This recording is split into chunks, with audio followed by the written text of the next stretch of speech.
Telugu Desam party Rajampet parliament అభ్యర్థిగా సుగవాసి సుబ్రహ్మణ్యం గారిని మూడో ఎంపిక చేశారు. అయితే రాజంపేట అభ్యర్థి విషయంలో తెలుగుదేశం పార్టీ మొదట్లో పొలిట్ బ్యూరో సభ్యుడు శ్రీనివాసరెడ్డి, ఆ తర్వాత గంటా నరహరి, ఆ తర్వాత మూడోసారి సుబ్రహ్మణ్యం పేరును ఎట్టకేలకు ఖరారు చేసిన నేపథ్యం. మొత్తం మీద అయితే సుబ్రహ్మణ్యం రాజకీయ నేపథ్యం, మాజీ ఎంపీ, రాయచోటి మాజీ శాసనసభ్యుడైన పాలకొండ రాయుడు కుమారుడు, రాజకీయ వారసత్వం కలిగిన కుటుంబం నుంచి వచ్చిన ఆయన ప్రస్తుతం మనతో ఉన్నారు.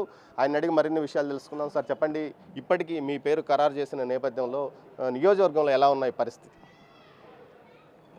ప్రజలు పోయినసారి తెలుగుదేశం అభ్యర్థులను ఓడించారు అని అనుకుని ఈసారి మళ్ళీ తెలుగుదేశం పార్టీని గెలిపిస్తాం అనుకుని మేము ప్రజల వద్దకు పోతే మాకు అర్థమైంది ఏమంటే ఓడిపోయింది తెలుగుదేశం పార్టీ అభ్యర్థులు కాదు.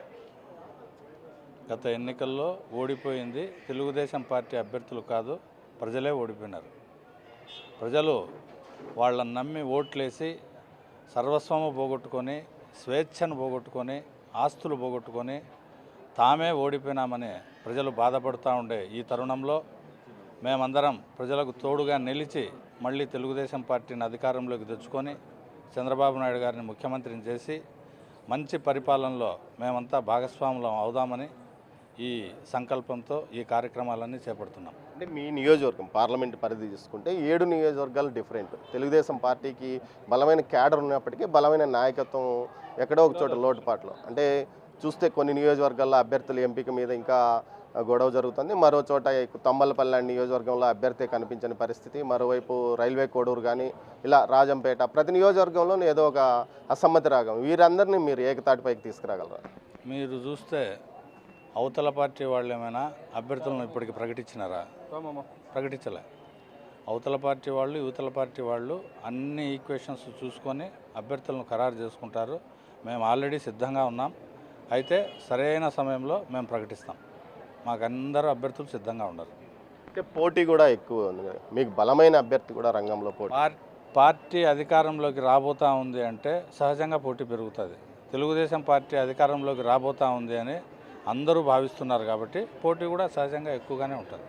అంటే ఇంకో విషయం, మీకు మీ ప్రత్యర్థి కూడా బలమైన వ్యక్తి కదా, అంటే ఆర్థికంగా అంగబలంలో కానీ మొత్తం ఈ రాయలసీమలో కానీ వైఎస్ఆర్సీపీలో కూడా బలమైన రాజకీయ కుటుంబానికి చెందిన వ్యక్తి కావడము, గతంలో 2 ఎన్నికల్లోనూ భారీ ఆధిక్యత, ఒకసారి పురంధేశ్వరిని ఓడించారు, మరోసారి సత్యప్రభను. ఈ విధంగా ఇద్దరు బలమైన నాయకుల కుటుంబాల నుంచి వచ్చిన వ్యక్తులను కూడా అతను ఓడించిన పరిస్థితి. ఈ పరిస్థితిని మీరు ఎలా ఎదుర్కోబోతారు? మీరు నాయకులతో ఎలా సమన్వయం చేసుకొని ముందుకు పోతున్నారు? ఇక్కడ మీరు గమనించాల్సిందేమంటే వేల కోట్ల రూపాయలు సంపాదించే క్రమంలో వాళ్ళు లక్షల ఓట్లను పోగొట్టుకున్నారు. ఆ లక్షల ఓట్లన్నీ మా సొంతమైనాయి. కాబట్టి వేల కోట్ల రూపాయలు ఉండే వ్యక్తులు ఇక్కడ ప్రజాస్వామ్యంలో ఒక ప్రస్తావన కాదు. మాకు లక్షల ఓట్లు ప్రజల మద్దతు ఉంది కాబట్టి మేము వాళ్ళని ఆ విధంగా ఎదుర్కోబోతున్నాం. అంటే ప్రతి నియోజకవర్గంలోనూ ఒక డిఫరెంట్ పరిస్థితి. అంటే 7 అసెంబ్లీ నియోజకవర్గాల్లో పొంగనూరు నుంచి తీసుకుంటే రైల్వే కోడూరు వరకు ఇలాంటి పరిస్థితుల్లో నాయకులు కూడా, మీరు ప్రతి నియోజకవర్గంలోనే నాయకుల్లో కూడా తెలుగుదేశం పార్టీలో గ్రూప్ రాజకీయం, వీరందరినీ మీరు ఏకతాటిగా తీసుకొస్తేనే పార్లమెంట్ అభ్యర్థిగా సక్సెస్ అవుతారు. దానికి మీరు ఏం చేయబోతున్నారు? అన్ని గ్రూపులను మేము ఆల్రెడీ సమన్వయం చేసుకున్నాం. కాకపోతే వాళ్ళందరూ కార్యక్రమాలు చేపట్టడం చూసి మీరు గ్రూపులు ఉన్నాయనేమో అనుకుంటున్నారు. ఎక్కడా లేదు. అందరూ పార్టీ ఏ అభ్యర్థిని ప్రకటించినా మేము పనిచేస్తామని అధినేత వద్ద చెప్పి పనిచేస్తూ ఉండేవాళ్ళే కానీ గ్రూపులు ఏం లేవు.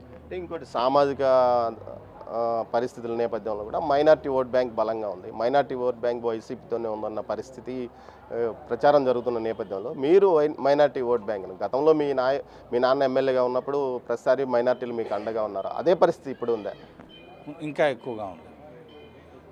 మాకు రాయచోటిలో కానీ మదనపల్లిలో కానీ ముందు కంటే ఎక్కువగా మైనార్టీల మద్దతు ఉంది. మేము మైనార్టీలకు నిజమైన అధికారాలు ఇచ్చినాం.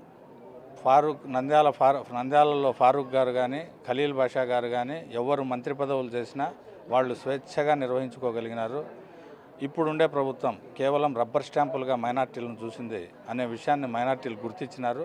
వాళ్ళందరూ తెలుగుదేశం పార్టీ పట్ల అనుకూలంగా ఉండరు.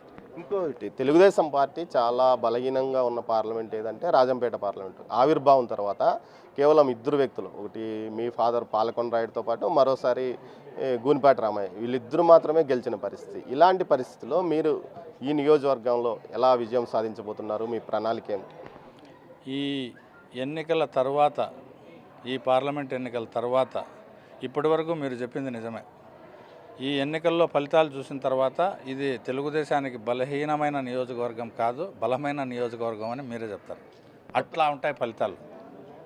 అంత ప్రజల్లో అటువంటి ఆలోచనలు ఉన్నాయి. ఫలితాలు కూడా ఈ ఒక్క పార్లమెంట్లోనే కాదు, రాష్ట్ర వ్యాప్తంగా మీరు చూసే ఫలితాలు అనూహ్యంగా ఏ సర్వేలకు అంతుపట్టని విధంగా తెలుగుదేశం పార్టీ ఘన విజయం సాధించబోతోంది. అంటే ఏ ప్రణాళిక మీరు, మీ అధినేత కానీ మీరు కానీ ఏ ప్రణాళికతో ముందుకు పోతున్నారు? ప్రజలను మేలుకొల్పడం, వాళ్ళు చేసే దౌర్జన్యాలను కానీ వాళ్ళు చేసే మోసాన్ని కానీ ప్రజలకు మేము వివరిస్తున్నాం. వివరించకపోతే ప్రజలే మాకు వివరిస్తున్నారు. మేము 2 మోసాల గురించో 3 మోసాల గురించో చెప్పబోతే వైఎస్ఆర్ నాయకులు చేసింది వాళ్ళు 10 మోసాల గురించి మాకు చెప్తున్నారు. మాకంటే ప్రజలకే బాగా తెలుసు. అదేవిధంగా మేము ముందుకు పోతున్నాం. మాకు ప్రజల మద్దతు ఉంది. జనసేన ఓట్ బ్యాంకు మీకు కలిసి అంటే బదలాయింపు అయ్యే అవకాశం ఉందా? మరోవైపు బీజేపీకి కూడా పొత్తు ఉంటుందనే ఒక ప్రచారం జరుగుతున్న నేపథ్యంలో మైనార్టీలు దూరం అయ్యే అవకాశం ఉందనే ఒక ప్రచారం కూడా జరుగుతుంది. ఈ రెండింటిని మీరు ఎలా సమన్వయం చేసుకొని పోబోతారు? ముఖ్యమంత్రి జగన్మోహన్ రెడ్డి గారు ప్రధానమంత్రి మోడీతో కలిసి రాష్ట్రంలో అభివృద్ధిని భ్రష్టు పట్టించిన విషయం, చంద్రబాబు నాయుడు గారి మీద వ్యక్తిగత కక్ష సాధించిన విషయం అందరూ గమనిస్తున్నారు. మైనార్టీలందరూ చంద్రబాబు నాయుడు వైపే ఉన్నారు. ఈ జనసేన ఓట్ బ్యాంక్ మీకు బదలాయింపు అయ్యే అవకాశం? ఖచ్చితంగా జనసేన ఓటు బ్యాంకు తెలుగుదేశానికి బలం చేకూరుస్తుంది. మేము కలిసికట్టుగా విజయం సాధిస్తాం. మొత్తం మీద సుబ్రహ్మణ్యం గారు ధీమాగా ఉన్నారు. గతంలో ఏదైతే 2 సార్లు మాత్రమే ఇక్కడ టీడీపీ విజయం సాధించిన రాజంపేట పార్లమెంటు నియోజకవర్గం నుంచి తాను ఖచ్చితంగా విజయం సాధిస్తాను, అంతర్గత కలహాలతో ఎక్కడ మా నియోజకవర్గంలో లేవు, మా పార్లమెంటు పరిధిలోనే అసెంబ్లీ నియోజకవర్గాల పరిధిలో లేదు, కేవలం పార్టీ అధికారంలోకి వస్తుందన్న నేపథ్యంలోనే అసెంబ్లీ అభ్యర్థుల పోటీ ఎక్కువైందని ఈయన అంటున్నారు. కెమెరా పర్సన్ పురుషోత్తంతో దామోదర్, మదనపల్లి నుంచి.